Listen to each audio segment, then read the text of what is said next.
Hi guys! Welcome to my channel again and welcome to Pearl TV. At sa video na to guys, ang topic natin ay 7 steps to financial stability, okay?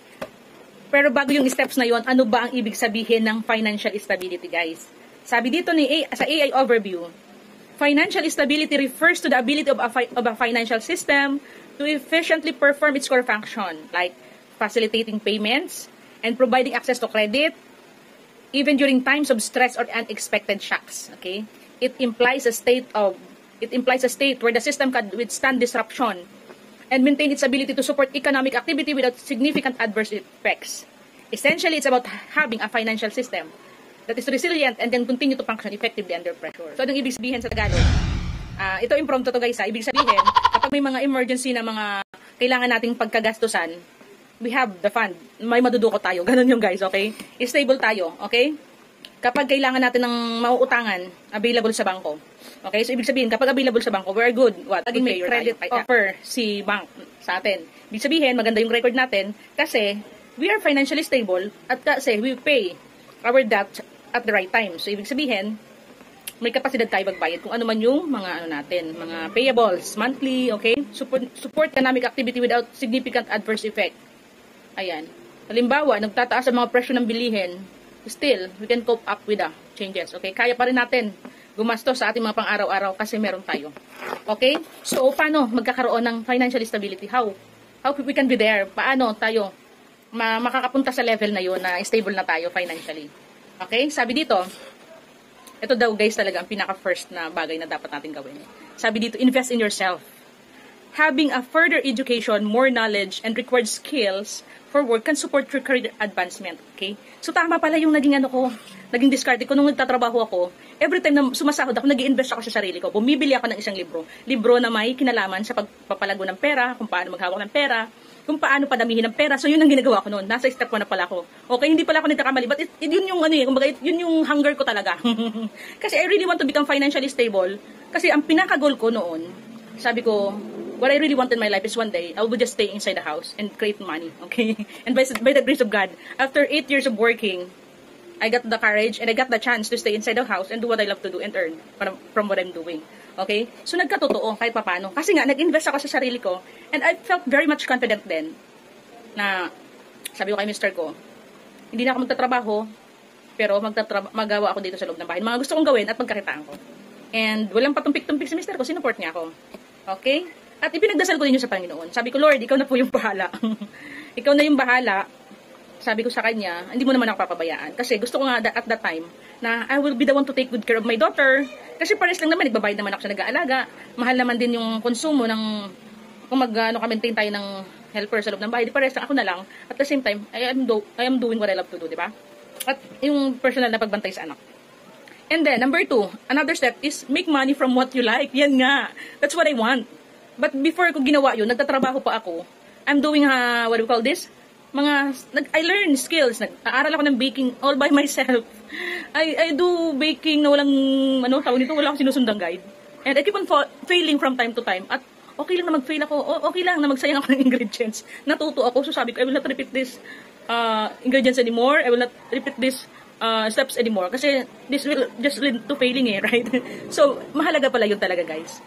Okay? So, wag tayong manghinayang sa mga bagay na gagawin natin na lalo magtuturo sa atin ng new learning, okay? Okay, and number 3 is set saving and expense budgets. Ayan.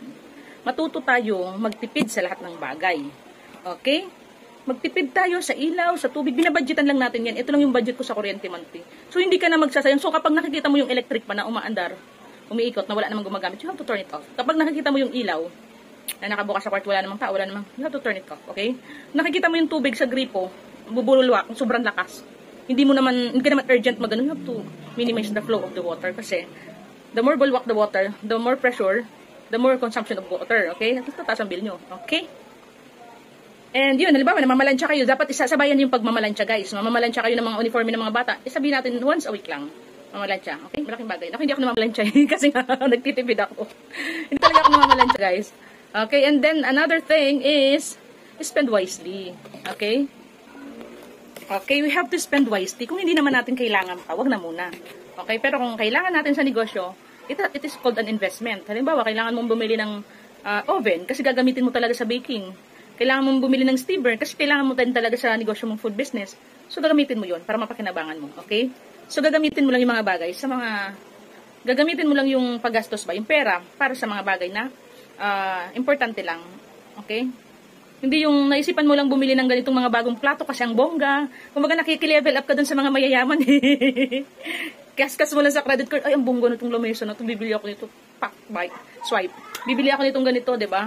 So, yun, sabi nga, kakapabilib natin na mayaman tayo, mas lalo tayong nalulubog sa utang. Lalo tayong naging financially down, okay? And number 5 is set emergency fund, guys. Ayan, yun nga kasi 'di ba sabi sa meaning ng financial stability is meron kang sapat na pondo just in case there are mga shocks in life na darating, okay? Set emergency fund. So ano yung sinasabing emergency fund?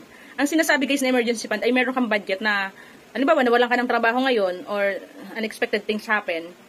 3 months meron ka pang budget para maka-bounce back ka in life. Okay, let's say for example, ang ginagasto niyo ng family is 30,000 per month, at least meron ka daw 90,000 para maka-bounce back ka just in case unexpected things happen. Okay?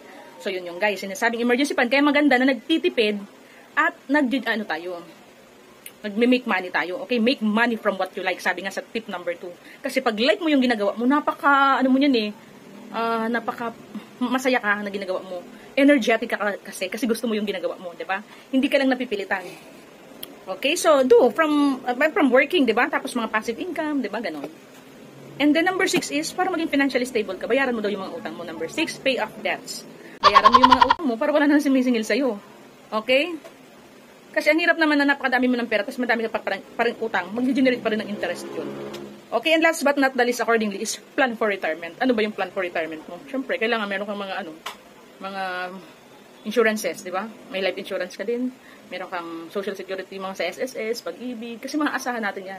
Okay, just in case unexpected things happen din, mapapakinabangan din yun ng pamilya natin, ng mamahal natin sa buhay, di ba? So it's very important na alam natin yung mga paraan kung paano tayo maging financially stable. Okay, so I hope guys, you learn from this simple talk show of Ma'am Pearl. Okay, so bye and thanks for watching. God bless. Please don't forget to like and subscribe for more financial talk. Okay, bye.